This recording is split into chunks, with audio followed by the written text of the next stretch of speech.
Hi, Lou Manfredini, Aces Home Expert.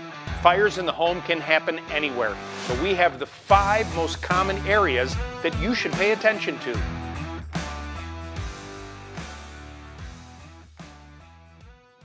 I'm here with Pat, who's a 20-year veteran of the fire department. All right, let's talk about 5 things. The first is space heaters. This is an area of big concern. Absolutely. Once it gets cold out, unfortunately, people do a lot of strange things to stay warm. And a lot of times it's not their fault. They don't have the home's not set up for the proper heat. So they do end up using space heaters. And one of the things we want to push is distance from around the space heater. Make sure it's in a flat level surface where it can't tip. They make ones that are better at not tipping than other ones. Right. You also want to make sure that it's at least 3 to 5 feet away from everything else. And then I would like to see education with the other family members, especially small children, so that they're not putting stuff on it. I had an incident where a small child used the space heater to heat his pillow, and that's what caused the fire. So just education in general was always a good idea. I've been told, too, that it's a good idea never to use an extension cord on a space heater because especially when they're on high, they draw a lot of electricity, and that cord can get warm.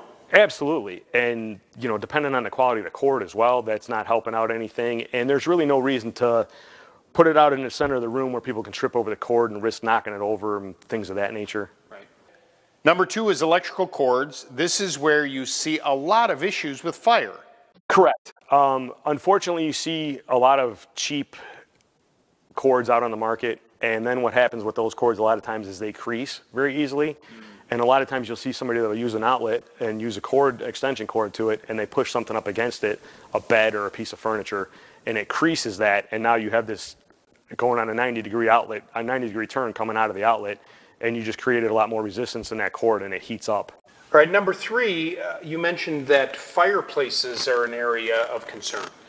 Absolutely. One of the things people want to do is you never want to leave it unattended. You know, people don't use screens over the top of them or the glass over the top of them that keeps sparks and embers from flying out of there. And there's a lot of times where there's maintenance issues where they're not cleaned out on a regular basis. Or, you know, if your home is older, the tuck pointing and things of that nature, there's always issues that you have to be aware of to make sure that you're properly maintaining these items because you're putting a live fire in your house. Right. I mean, if you're burning wood in a fireplace, and especially if you have a half a dozen or so fires a year, it's a good idea. I know it's recommended by the Chimney Sweep Institute of America that it should be cleaned out. The chimney should be swept once a year. Absolutely. Okay, so number 4, an area of concern would be the kitchen, right, where fires can occur. Absolutely. You'd be surprised how many people will cook and put open products in a pan and leave. Oh, wow. Leave unattended. So that's definitely a problem. Sometimes you have grease fire situations. You can put a lid over the top of it if you can get to it. You can use baking soda or a fire extinguisher. You have one nearby to extinguish what you have going on. But it's definitely a concern because you have open flames a lot of time if you're using gas products. So it's really important to be prepared, as you mentioned, to have a fire extinguisher close by or even know where that baking soda is to go over the top of it, in particular with a grease fire. Absolutely. Pat, what about if someone has a gas range? You know, you got that gas pipe coming up, and then typically there's that piece of flex that connects to the stove or oven. That piece of flex is open to being damaged, especially people move their range in and out to clean behind it sometimes, right. And then you push it back up. Over time, they crack. Once again, it's relatively inexpensive, so if you can switch those back, I mean, it's just a matter of threading it. You don't have to call anybody special to do that. So if you can change them out periodically, and a lot of times we see it, they don't get changed until the range is changed. Right. Right, it's a wear item potentially if you're moving that Correct. thing around. Yeah, Correct. Very good advice. And finally, outdoors around the home is an area where fires can occur. What are some safety tips that people should consider there? The location of your grill, the location of stored combustibles, fire pits, a lot of them are portable. There's a lot of municipalities where it's not legal to have a fire pit. Right. And then there's a lot of municipalities where there's specific footage where it has to be X number of feet away from the building. You're only allowed to make them so large. Right. So things that not leave unattended.